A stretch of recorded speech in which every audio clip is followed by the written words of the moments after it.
各位大家好，今日2020年嘅11月27號，請大家訂閱小弟呢個免費嘅頻道，同埋將通知調校做全部，咁大家咧就唔會再錯過小弟分享出嚟嘅視頻同埋直播噶啦。嗱，咁大家知道咧，響前日即係11月25號嘅時候咧，屯門區議員盧俊宇先生咧就係涉嫌浪費警力被捕。咁其實咧，佢點解會因為呢個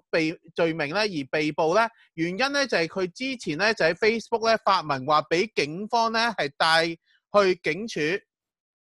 然之後咧就刪帖嘅。咁佢唔係咁簡單，淨係話警方帶佢去警署。咁佢咧就喺上個星期六喺21號咧喺 Facebook 咧就上面發文，就話自己喺元朗嘅時候協助被捕市民被警方反手捉緊，自有痛楚之後被帶返警署，期間警方咧冇理會佢見律師嘅要求。嗱，咁其實咧呢一個係一個非常嚴重嘅指控㗎，因為咧佢係指控緊警方咧用不必要嘅武力，同埋咧就警方剝奪佢見律師嘅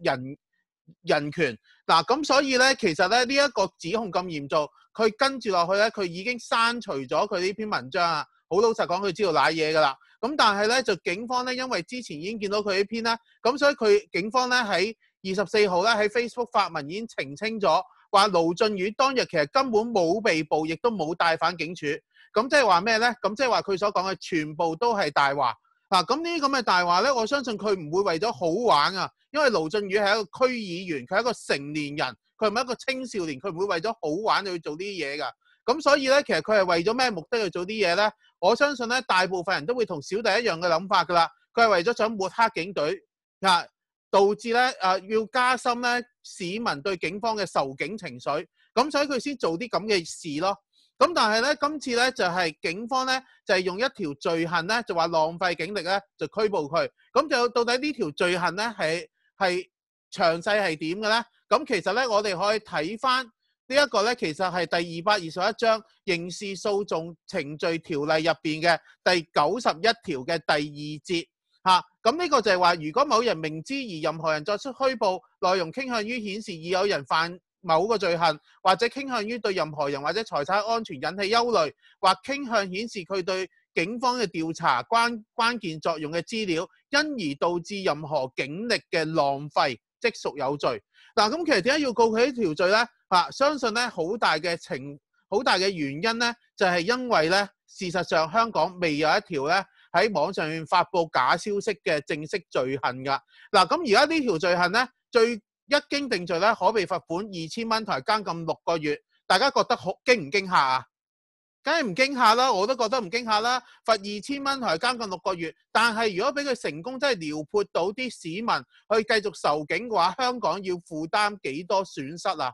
嗱，咁所以咧，其實我可以睇到咧，呢個好明顯係一個咧罪行與刑罰不相稱啊。就算咧係俾告得入去，褫奪埋佢嘅區議員嘅資格，但係對佢嚟講個阻嚇程度根本就好細。嗱，咁其實咧，我哋咧亦都可以睇下咧，其實造謠生事咧，有另外一條罪咧都可以咧係判刑責㗎。咁呢條罪咧就係電訊條例入邊咧，藉電訊而在未獲授權下取得電腦資料罪。嗱，咁佢咧就話用呢個電話訊息或者電報有關咧，傳送任何明知係虛假嘅消息，旨在對他人造成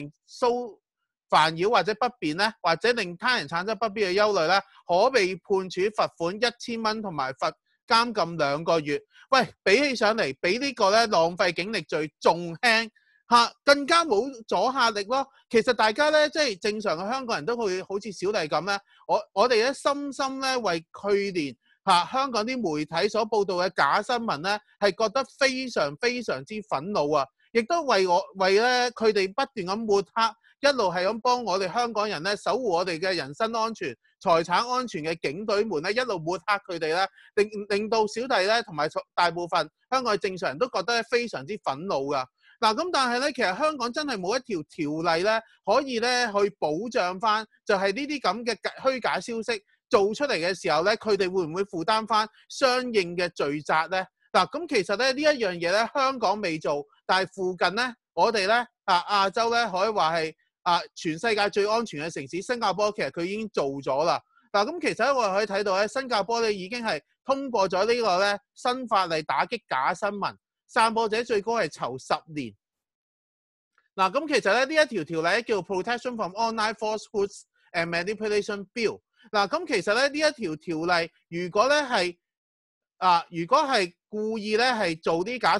消息出嚟咧，或者係故意咧係擬定一啲假嘅消息咧，咁咧就如果一經定罪嘅話咧，最高可判處10年刑罰同埋罰款10萬波子，即係超過50萬港幣。嗱，呢個咁嘅刑罰有冇阻嚇性？我相信呢個咁嘅刑罰阻嚇性就大好多啦。10年嘅刑期，我相信唔係個個人都願意孭起。如果我哋詳細啲睇一睇呢條條例咧，就會發覺呢條條例咧，而家咧已經咧係響2019年嘅6月3號咧已經係生效咗㗎啦。嗱，咁喺新加坡咧呢一條條例咧就係如果有人咧喺網上面發放虛假嘅消息嘅話咧，佢蓄意咧係擾亂社會嘅安寧咧，就會係有刑事嘅罪責。罪責係點咧？頭先講過啦，最高咧就係監禁10年，同埋咧罰款10萬波子㗎。咁同樣地喺西方國家，法國大家知道咧，法國大革命可以話咧西方自由思潮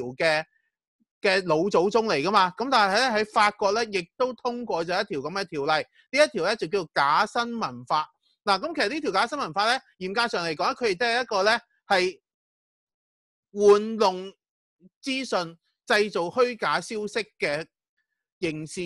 法例嚟嘅。嗱，咁呢條法例咧，如果係一經定罪嘅話咧，其實咧佢最高嘅刑罰咧係判處入獄1年。1年好似唔係好阻嚇性，但係個罰款係75,000蚊歐羅。咁即係話75,000蚊歐羅咧，應該係亦都係超過50萬嘅港幣㗎。嗱，咁所以咧，我哋見到不論係新加坡，不論係法國，其實咧對於咧喺網上面發放虛假嘅消息、發放假嘅新聞，其實咧都係行重罰㗎。咁但係香港又如何啊？嗱，我哋睇下呢個咧盧俊宇先生咁佢而家咧唯有咧淨係用一條浪費警力嘅罪去拘捕佢，最多咧都係判佢咧係罰款2,000蚊同埋監禁6個月嘅啫。我哋睇下之前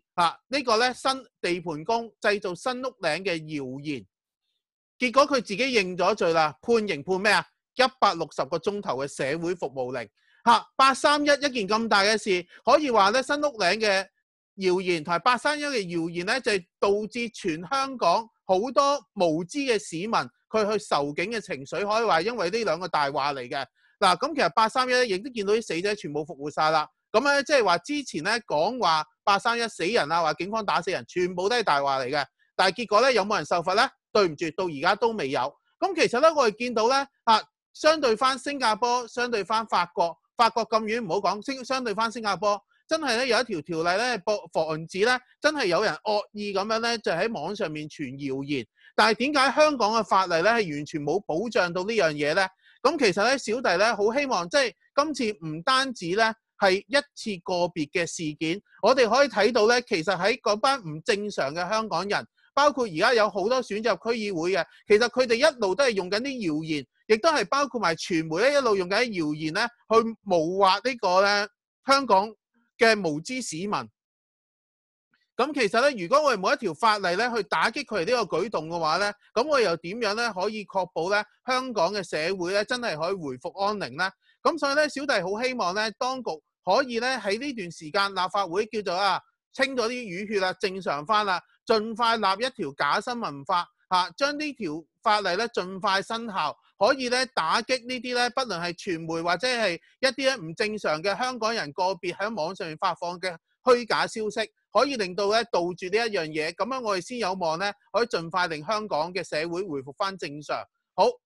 咁喺呢度咧，小弟今次嘅分享咧就完結啦。咁樣就非常之感謝大家嘅收睇同埋支持。如果大家係喜歡小弟呢一次嘅分享，同埋咧覺得內容有用嘅話咧，好希望大家係撳一撳個分享掣，將佢分享俾你身邊嘅人。我哋希望咧更加多人知道呢件事，更加多人咧留意到假新聞法嘅